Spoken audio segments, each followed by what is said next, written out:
Usa sa mga dakong suliran nga giatubang sa atong nasud, ilabi na sa atong mga kabatanunan, mao ang malnutrisyon.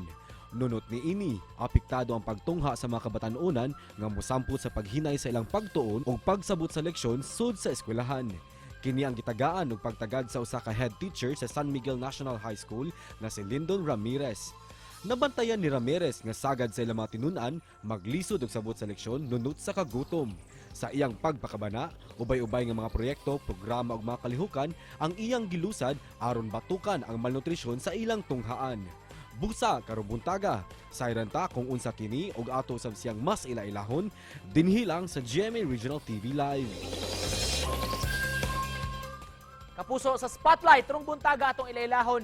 Usa ni siya sa gipasidunggan nga most outstanding head teacher dinhi sa Central Visayas. Mga kapuso, gumikan sa iyang ubay-ubay nga mga efforts gihimo sa ilang eskwelahan. Labi na gyud kining mahitungod sa malnutrition giun sa pag-address nila atong sayran karong buntaga gikan sa San Miguel High School sa Tanjay City sa Negros Oriental. Mga kapuso, makauban nato Sir Lyndon Ramirez. Mayong buntag ug maupay na aga, Sir Lyndon. Welcome sa GMA Regional TV Live. Pakigreet, sir, sa atong mga kapuso nga nagtan-aw karon. Maayong buntag, Sir Nico, and maayong buntag sa tanang mga subscribers at tanang nga galantaw karon sa GMA Regional Live. It's nice to have you sa program, sir. Daghang salamat sa pag-uban namo. Una sa tanan, sir, hisgutan nato kining dakong suliran sa atong katilingban, sa atong mga kabataan. Malnutrition. Ilabi na diha sa inyong lugar, sir. Kumusta unsay sitwasyon ug unsay epekto niini? When it comes to malnutrition, sir, we have encountered problems since 2019 and 2020. We have 60 students who are classified under wasted and severely wasted. And in the school year 2021-2022, we also have noted about 23 learners who are undernourished. Unsay rason, sir? Unsay kasagarang hinungdan inyong tan-aw? Ini. Based on the interviews we had with the parents as well, sir, and the teachers, they have stated that it could be the one factor is lack of information when it comes to proper nutrition, sir. That's number one. And the second thing is that the influence of social media when it comes to the consumption of the food choices sa mga bata. Ikaw isip head teacher diha sa inyong lugar, diha sa inyong eskwelahan. Ikaw mismo, sir, nangunay gyud sa pagpahigayon og nutrition, health, and wellness ng mga projects sa inyong eskwelahan.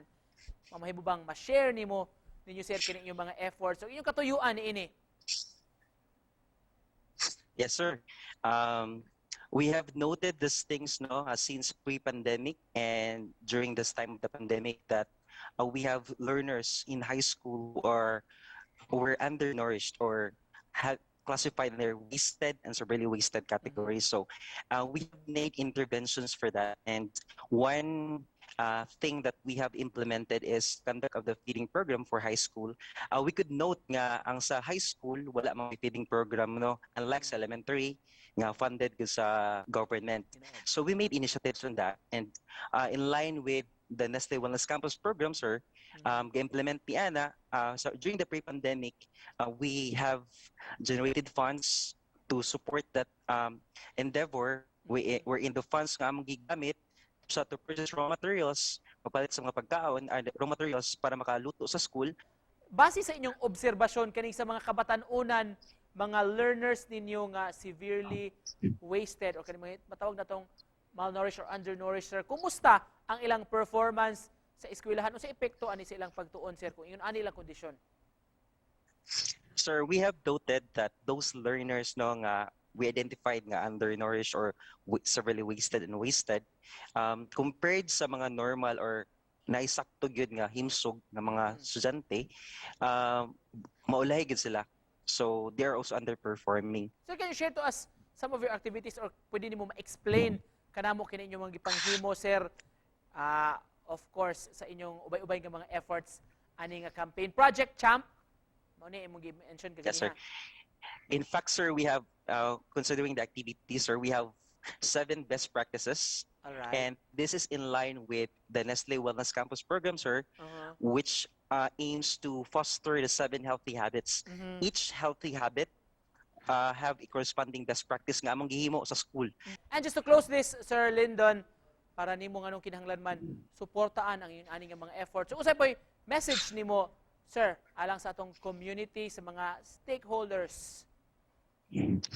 Sir, what I could say is that it is the academic performance of the learners and everything that we do in school is for the benefit of our learners. We are learners centered with me. So, ang ako masulti, sir, is that we need to create or mold holistic learners, and for that we need also to be reminded that the health ilang kahimsog sa ilang panglawas, sir, mo na primary factor gid na to nga mo determine sa unsa ilang padulngan.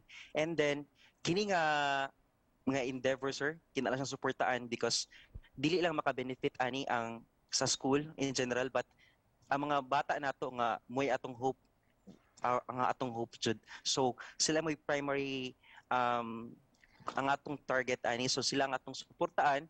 Thank you so much for joining us this morning, sir. Makapabilib yun ang inyong magipanghimo diha sa San Miguel High School. Makapuso sa Tanjay City, ang ilang head teacher na kauban nato karong buntaga, Sir Lyndon Ramirez. Salamat, sir.